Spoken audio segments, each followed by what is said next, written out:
Hello everybody, this is Tergaia, and I'm here to talk to you about Xur for the weekend of May the 5th through the 7th. So let's talk about his inventory and his goodies. First thing I'd like to do is remind you all that if you see this logo right here, when you spawn into the tower, that means Xur is in the tower. If you don't see that little pink triangle thing, you can go ahead and fly off right away and head to the reef. Moving on, let's go ahead and head over to Xur, and while we're doing that, I can have my information up on screen. So you can find me on Twitter and on Twitch. Both good places to keep up with what I'm doing for you. And we've arrived at Xur, so let's take a look again. Xur, as you can tell, is by the Vanguard leadership. This week he has the Legacy Heavy Weapon Engram, which is a Year 1 heavy weapon exotic at Year 1 power levels. So this is no more than a 170 light. So for the most part, this is for collectors. Moving on, for the Titan, he has the Twilight Garrison. This is an excellent exotic. Not only does it have the airborne evasion, but it also lets you get up to full Titan skating speed pretty quickly.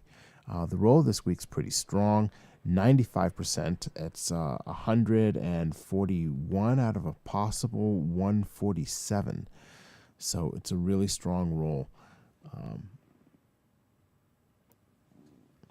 So moving on for the Don't Touch Me's, which is the Hunter Gauntlet. These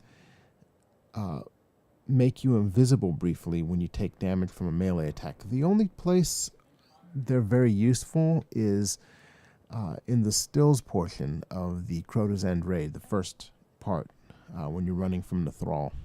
They hit you, you're invisible, you can run without being molested. The roll this week isn't very strong. If you don't have a pair of these and you like to play a hunter, it's worth picking up. And you don't really care about the bad roll because you're going to take them off as soon as you get out of the stills area. Moving on, for the Warlock, the Voidfang Vestments.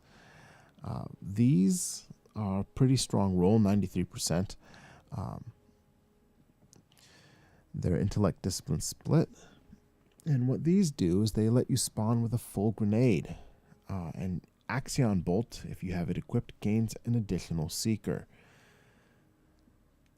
This used to be very powerful in Year 1 because people would pick Angel of Light, put on Voidfang Vestments, and get double grenades fully charged in trials at the start of the round, then switch armor right away.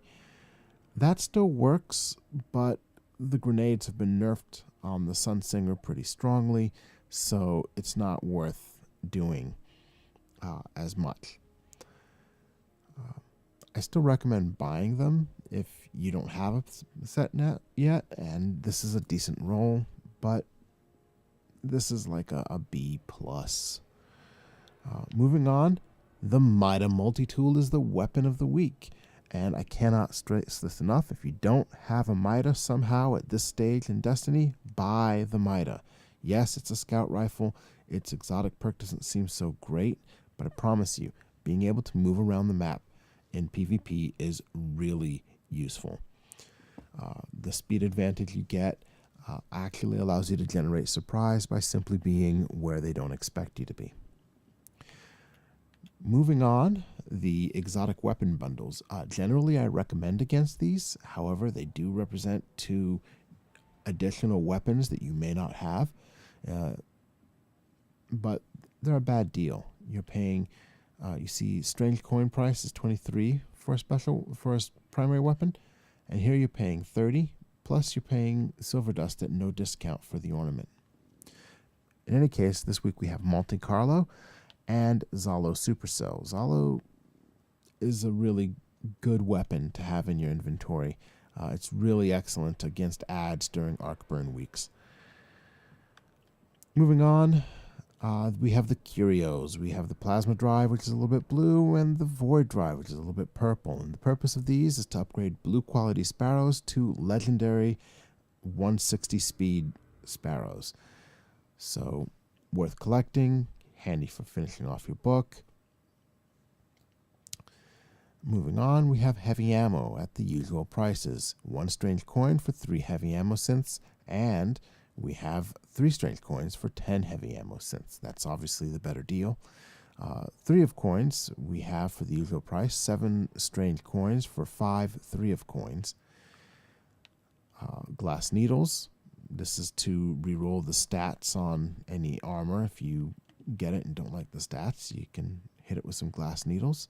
You buy all that, and you get 3 glass needles. There's 3 opportunities to re-roll the stats on your armor.